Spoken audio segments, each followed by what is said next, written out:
Hello દોસ્તો, world in box YouTube ચેનલની અંતર્ગત હું નિલેશ ગોસ્વામી આપ સર્વનું હાર્દિક સ્વાગત કરું છું.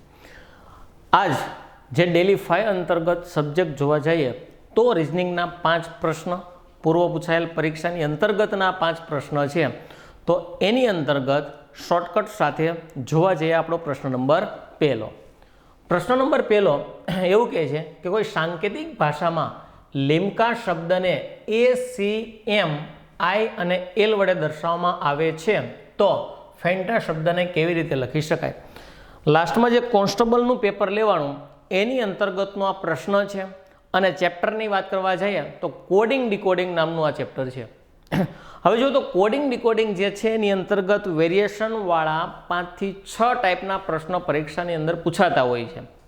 એકમાં 1-2 ટાઈપ એવા છે કે જેમાં આલ્ફાબેટની સામે આલ્ફાબેટ આવે, આલ્ફાબેટની સામે સંખ્યા ચિહ્નો આવે, ચાઇનીઝ કોડિંગ આવે અને શબ્દ જે છે એ પઝલ ટાઈપના પણ પૂછી શકાય. તો આ અલગ અલગ પ્રકારના વેરિએશન પૈકી ઇઝીમાં ઇઝી જો ટાઈપ નંબર 1 હતો અને ઇઝીમાં ઇઝીનો પ્રશ્ન જે છે એ આ જે કોન્સ્ટેબલની અંદર પૂછાણેલો હતો. તો પહેલાં આને ચેક કરવા જઈએ આ પ્રશ્ન સોલ્વ કેવી રીતે થશે. તો ફાઇનલી મને શબ્દ આપ્યો છે લિમ્કા. રેડી? આનો એને મને કોડ શું આપ્યો છે? ACM I અને L. તો આપણને પૂછ્યું છે કે ભાઈ ફેન્ટા જે શબ્દ છે એનો કોડ કેવી રીતે બની શકે. બસ આ પ્રશ્ન બહુ ઇઝી છે.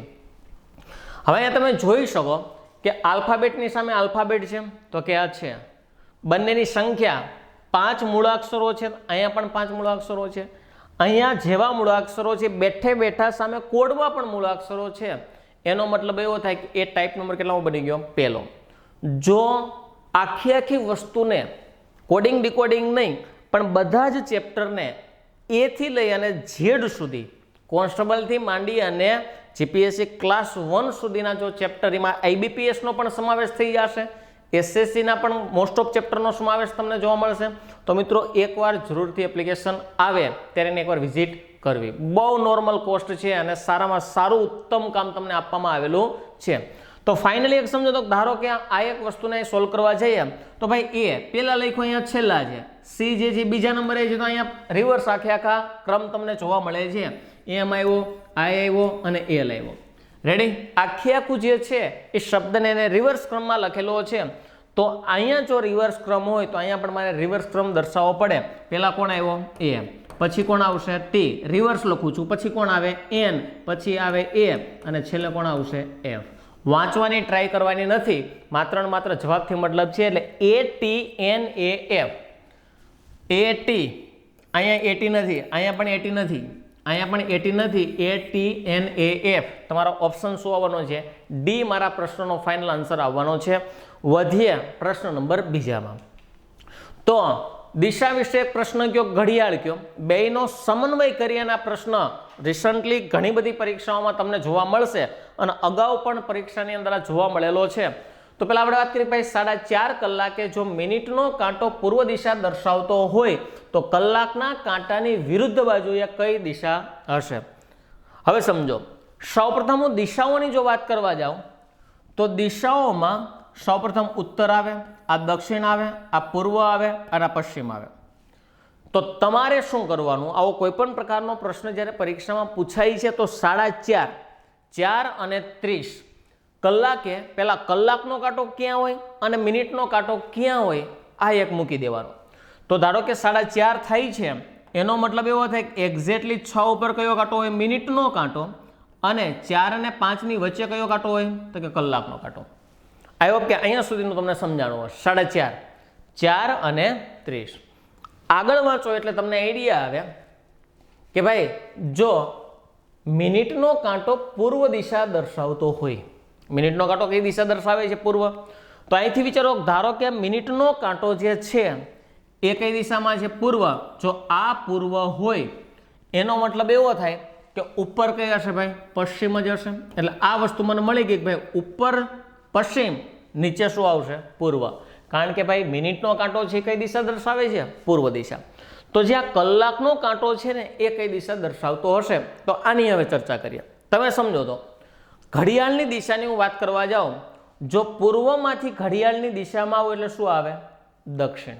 તમને એમ ક્રમ ખબર હોય છે કે ભાઈ ઉપર ઉત્તર, પછી પૂર્વ, પછી દક્ષિણ, પછી પશ્ચિમ. ઘડિયાળની દિશામાં ઘડિયાળ આમ ચાલવાની છે. તમને ખબર છે ઘડિયાળ આમ જ ચાલે, 1 2 3 4. ઉત્તર આવ્યું, પૂર્વ આવ્યું, દક્ષિણ આવ્યું, પશ્ચિમ આવ્યું. રેડી? તો પાછું વિચારો, પૂર્વથી હું ઘડિયાળની દિશામાં પહેલા ચાલું એટલે શું આવે? દક્ષિણ.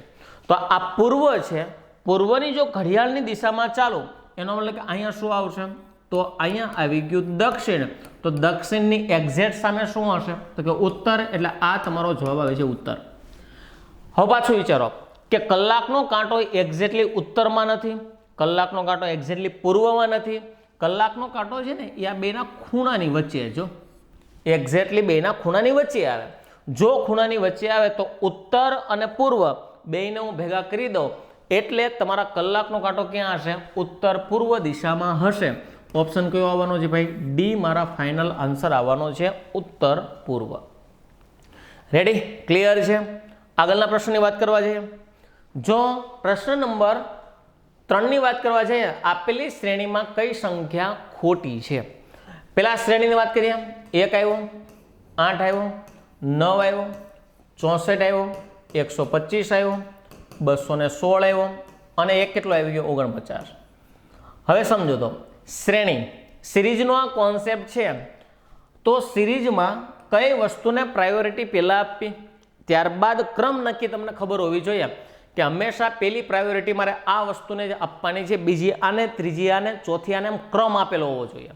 બાકી શ્રેણી તો અઢળક પ્રકારની બને. તમે ગમે એટલી પ્રેક્ટિસ કરશો, ઓલા તો કંઈક નવું જ મૂકવાના છે પેપર સેટર.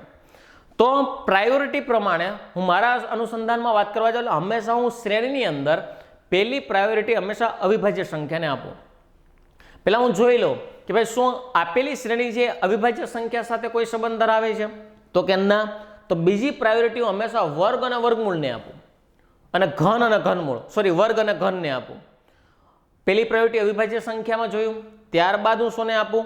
વર્ગ અને ઘનને. જોઉં છું આમાં ક્યાંય વર્ગ અને ઘન જોવા મળે છે? તો કે ના. પછી પ્રાયોરિટી હું કોને આપવાનો છું? ગુણાકાર, ભાગાકાર, સરવાળો અને બાદબાકી. જો આની પણ મને પ્રાયોરિટી નથી મળતી તો હું અપવાદ સિરીઝને પ્રાયોરિટી આપવાનો છું. બસ આ 5 4 5 જે ક્રમ છે એ તમને ખબર હોવી જોઈએ. અને ડીપમાં પાછો આ વસ્તુને સમજવી જોઈએ. શ્રેણીનો એક પણ માર્ક કટ થવો જોઈએ નહીં. હવે વિચારો, શું આમાં ક્યાંય અવિભાજ્ય સંખ્યા જોવા મળે છે? એકડો અવિભાજ્ય નથી, આઠડો પણ નથી, નવડો પણ નથી, બધી વિભાજ્ય સંખ્યા છે. એનો મતલબ કે અહીંયા કોઈ મને આવું કાંઈ જોવા મળતું નથી. આવતા રહ્યો નેક્સ્ટ સ્ટેપમાં વર્ગ અને ઘન. તો વિચારો, એક રહ્યો એક, એ કોઈનો વર્ગ છે? તો કે આ છે. અહીં કહી શકાય એકનો વર્ગ અથવા તો એકનો ઘન પણ કહી શકાય, બે કહી શકાય, તમને જેમ મજા આવે. એકનો વર્ગ છે ને એકનો ઘન છે. રેડી? 8 વિચારો, 8 કોઈનો વર્ગ છે અથવા ઘન છે? તો ભાઈ 8 કોઈનો વર્ગ નથી, પણ આ 8 છે એ બેનો ઘન છે. હજી એકવાર, 8 શું છે? બેનો ઘન. આગળ વિચારો, 9 છે એ શું છે? તો કે 3નો વર્ગ છે. તો અહીંયા લખી નાખું 3નો વર્ગ. હવે જેમ એકમાં બે પ્રાયોરિટી આવી ને, વર્ગ છે ને ઘન છે, એમ 64માં થાય કે ભાઈ 64 છે ને એ 4નો વર્ગ, 4નો ઘન થાય અને 8નો વર્ગ થાય. હમણાં આખે આખું બંધ બેસી જશે, એની ચિંતા ન કરતા. આખે આખું બંધ બેસી જશે, એની ચિંતા કરવાની થતી નથી. આગળ વિચારો, 125 શું છે? તો કે 5નો ઘન. 216 શું છે? તો કે 6નો ઘન. અને 49 શું છે? 7નો વર્ગ છે.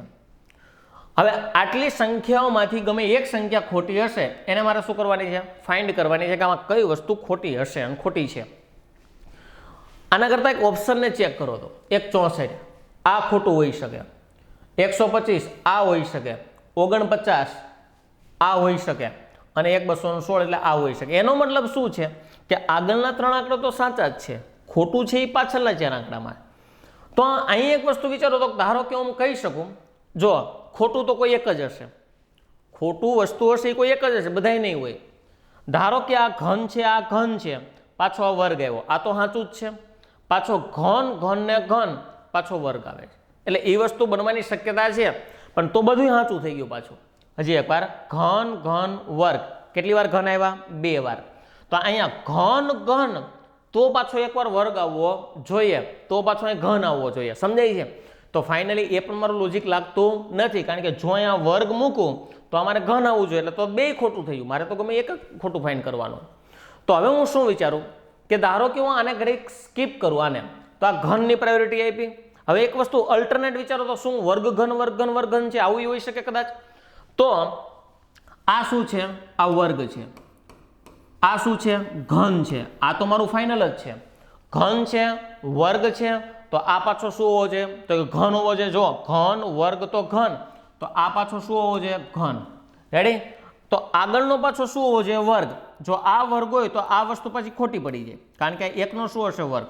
પાછું વિચારો, 1 નો વર્ગ, 2 નો ઘન, 3 નો વર્ગ, 4 નો ઘન, તો પછી અહીંયા 5 નો શું આવવો જોઈએ? વર્ગ આવવો જોઈએ. અને 5 નો વર્ગ કેટલો થઈ ગયો? 25. પાછું વિચારો, 6 નો ઘન, 7 નો વર્ગ. Very good. એટલે સિરીઝ આખી મારી ક્લિયર થઈ ગઈ. મને ખબર પડી વર્ગઘન નામની ટ્રીક હતી. ફરીથી 1 નો વર્ગ, 2 નો ઘન, 3 નો વર્ગ, 4 નો ઘન, 5 નો વર્ગ, 6 નો ઘન અને 7 નો વર્ગ. એનો મતલબ એવો થાય આ આંકડો જે છે એ 5 નો વર્ગ એટલે કે 25 હોવા જોઈએ, પણ આપ્યા છે કેટલા? 125. એનો મતલબ એવો થાય કે આ બી ઓપ્શન જે છે એ કેવો છે ભાઈ? ખોટો છે. તો અલગ અલગ પ્રાયોરિટી આપીને તમારા પ્રશ્નોને ગણવો જોઈએ, અને ગણવો જ પડે. અલગ અલગ પ્રાયોરિટી આપવી પડે. વધી આગળના પ્રશ્નમાં. આ પ્રશ્ન જે છે એ એક વખત જીપીએસસી ક્લાસ 1, યુપીએસસી ક્લાસ 3 જેવી પરીક્ષાઓમાં પૂછાઈ ગયેલો પ્રશ્ન છે.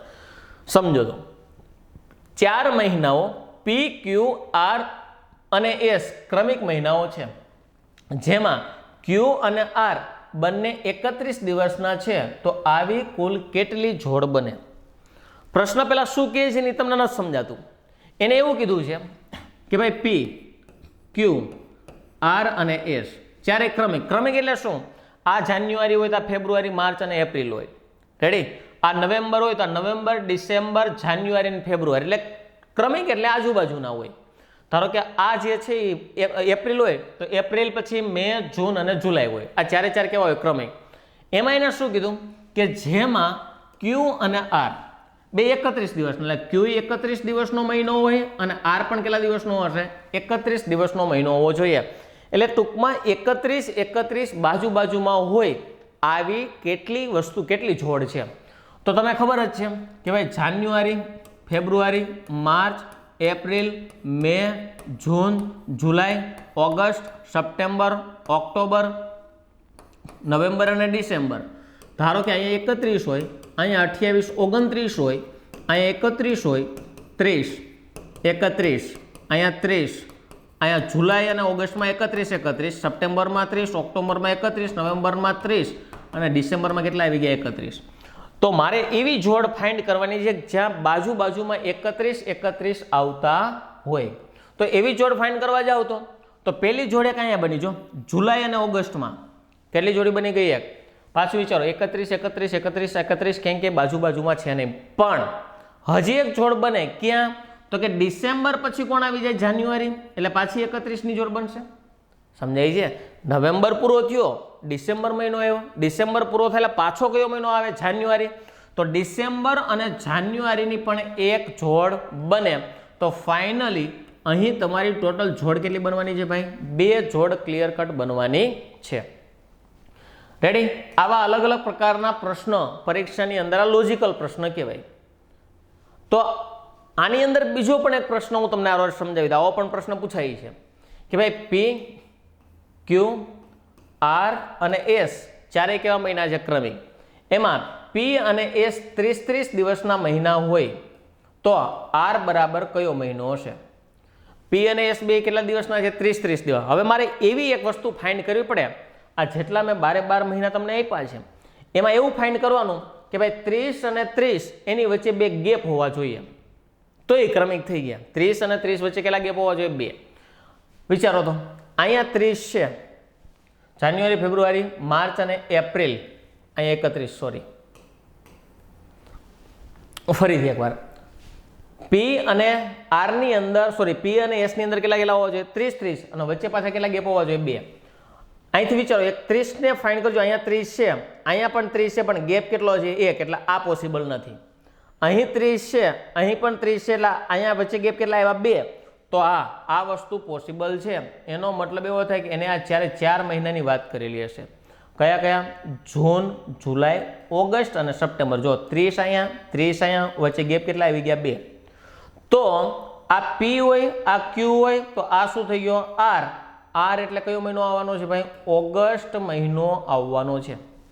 રેડી? આ પણ એક પરીક્ષાની અંદર પૂછાઈ ગયેલો પ્રશ્ન છે. તો તમે જોઈ શકો ભાઈ 12 મહિના જાન્યુઆરી, ફેબ્રુઆરી, માર્ચ, એપ્રિલ, મે, જૂન, જુલાઈ, ઓગસ્ટ, સપ્ટેમ્બર, ઓક્ટોબર, નવેમ્બર અને ડિસેમ્બર.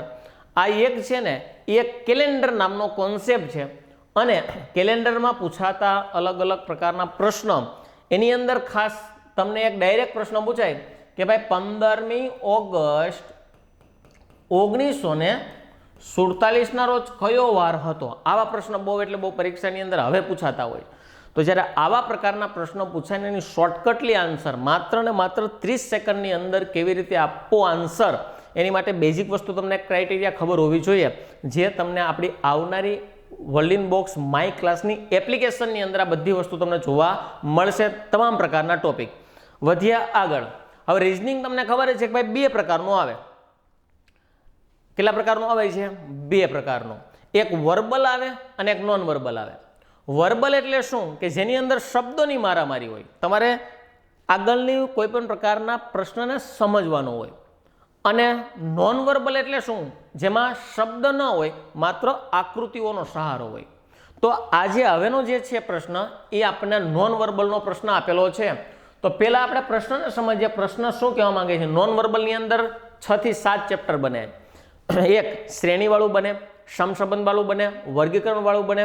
ત્યારબાદ અંદર જોવા જઈએ તો એક કટિંગવાળું બનશે, એક જડિત આકૃતિ, એક છુપી આકૃતિ.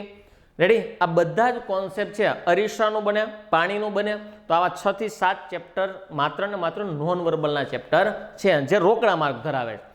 હવે આપણને શું કીધું છે કે આપેલા પ્રશ્ન આકૃતિઓ કોઈ એક ચોક્કસ ગુણધર્મથી બદલાય છે, તો તે ગુણધર્મને જાળવી રાખવા યોગ્ય વિકલ્પ પસંદ કરો. એને શું કીધું હોય છે કે ભાઈ પેલી આકૃતિમાંથી બીજી આકૃતિમાં થોડોક ચેન્જીસ આવ્યો હશે, પણ ગુણધર્મો સમાન હશે. થોડા ગુણધર્મો બદલાય છે, થોડા ચેન્જીસ આવે છે. તો આ પહેલી, બીજી, ત્રીજી, ચોથીમાં બદલાતા પાંચમી આકૃતિ છે એ કેવી હશે? રેડી?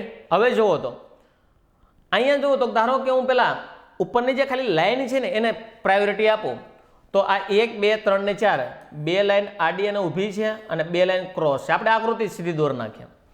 હવે પેલા જેના પોઈન્ટ વાળાની વાત કરું. આકૃતિ છે ને બે રીતે ચેન્જ થતી હોય. એક ક્લોકવાઇઝ થાય અને એક એન્ટી ક્લોકવાઇઝ થાય. ક્લોકવાઇઝ એટલે શું? ઘડિયાળની દિશામાં 12, 1, 2, 3, 4 અને ઘડિયાળની વિરુદ્ધની દિશામાં 10, 9, 8, 7, 6 એ ઘડિયાળની વિરુદ્ધની દિશામાં. તો અહીંયા તમારે ચેક કરવાનું ઘડિયાળની દિશામાં ફરે છે, ઘડિયાળની વિરુદ્ધ દિશામાં. પેલા ચાલીએ. પેલા પોઈન્ટની હું વાત કરવા જાઉં. પોઈન્ટ પેલા ઉપરની સાઈડ હતો અહીંયા અને ત્યાંથી ક્યાં આવી ગયો? ક્રોસ લાઈનમાં. એટલે પેલા એ ઘડિયાળની દિશામાં ચાલ્યો, પણ કેટલા સ્ટેપ ચાલ્યો? 3. આ 1, આ 2 અને આ 3. હું ખાલી પોઈન્ટની જ વાત કરું છું. રેડી? હવે પોઈન્ટ અહીંયા હતો. જો તો બીજી આકૃતિમાં અહીંયા છે. પાછું વિચારો, ઘડિયાળની દિશામાં 1, 2 અને 3 સ્ટેપ પાછો ચાલ્યો. Very good. એ અહીં હતો. પાછું વિચારો, 1, 2 અને 3 અહીંયા ચાલ્યો. Very good. રેડી? એટલે ઘડિયાળની દિશામાં 3 સ્ટેપ ચાલે છે. તો અહીંયાથી હું ઘડિયાળની દિશા વિચારવા જાઉં એટલે 1, 2 અને 3. તો હવે ક્યાં આવવાનો છે? નીચેની સાઈડ મને જોવા મળવાનો છે મારો પોઈન્ટ. રેડી? કે ઘડિયાળની દિશામાં 1, 2 અને 3 એટલે એક તો ફાઇનલ થયું કે ભાઈ મારો પોઈન્ટ છે ને એ નીચે હોવો જોઈએ. તો જો તો નીચે પોઈન્ટ ક્યાં ક્યાં છે? ABC. એટલે આ ઓપ્શન આવશે નહીં. એરાની વાત કરો. પેલા ક્યાં હતો? જમણી સાઈડ. ક્યાં થઈ ગયો? ડાબી સાઈડ. ક્યાં આવ્યો? જમણી સાઈડ. હવે ક્યાં આવ્યો? ડાબી સાઈડ. તો હવે ક્યાં આવશે? જમણી સાઈડ આવવાનો છે. એનો મતલબ કે આ ઓપ્શન નીકળી ગયો અને અહીંયા તો એરો જ નથી એટલે આ પણ ઓપ્શન નીકળી ગયો. એટલે મારા પ્રશ્નનો જવાબ શું આવશે? તો કે બી. હજી એક ચેક કરી લઈએ બાકી છે. ધારો કે આ લાઈનની વાત કરીએ. પેલા લાઈન અહીં હતી એટલે કે અહીંથી અહીં ગઈ, એક સ્ટેપ આલી ઘડિયાળની દિશામાં. ત્યારબાદ અહીંથી અહીંયા ઘડિયાળની દિશામાં એક સ્ટેપ, ત્યાંથી અહીંથી અહીંયા ઘડિયાળની સ્ટેપ, એ ઘડિયાળની દિશામાં એક સ્ટેપ. હવે ત્યાંથી ઉપરની સાઈડ આવશે એટલે તમારી લાઈન અહીં થઈ જવાની છે, જે તમે જોઈ શકો કે ભાઈ ઉપરની સાઈડ લાઈન તમને જોવા મળે છે. રેડી? તો આ હતા આપણા રિઝનિંગના 5 પ્રશ્નો. બધાને આઈડિયા હશે કે ભાઈ રિસન્ટલી થોડાક ટાઈમની અંદર આપણા વર્લ્ડ બોક્સ માય ક્લાસ નામની એપ્લિકેશન લોન્ચ થવા જઈ રહી છે, જેની અંદર તમામ સબ્જેક્ટ છે એ ડીપમાં તમને જોવા મળશે. તો આઈ હોપ કે તમે બધાની વેઇટ કરતા હશો. બસ હવે થોડાક જ ટાઈમની અંદર સારામાં સારું કામ થઈને તમારી સામે રજૂ થવાનું છે, પણ એકવાર એને વિઝિટ જે છે માય ક્લાસની વિઝિટ કરવાનું ભૂલતા નહીં, કારણ કે તમારા તમામ પ્રકારના ગોલ સાકાર કરવાનો એકમાત્ર કોઈ સ્થાનધ્ય હોય તો એ world in box my class છે. Ready? Thank you very much.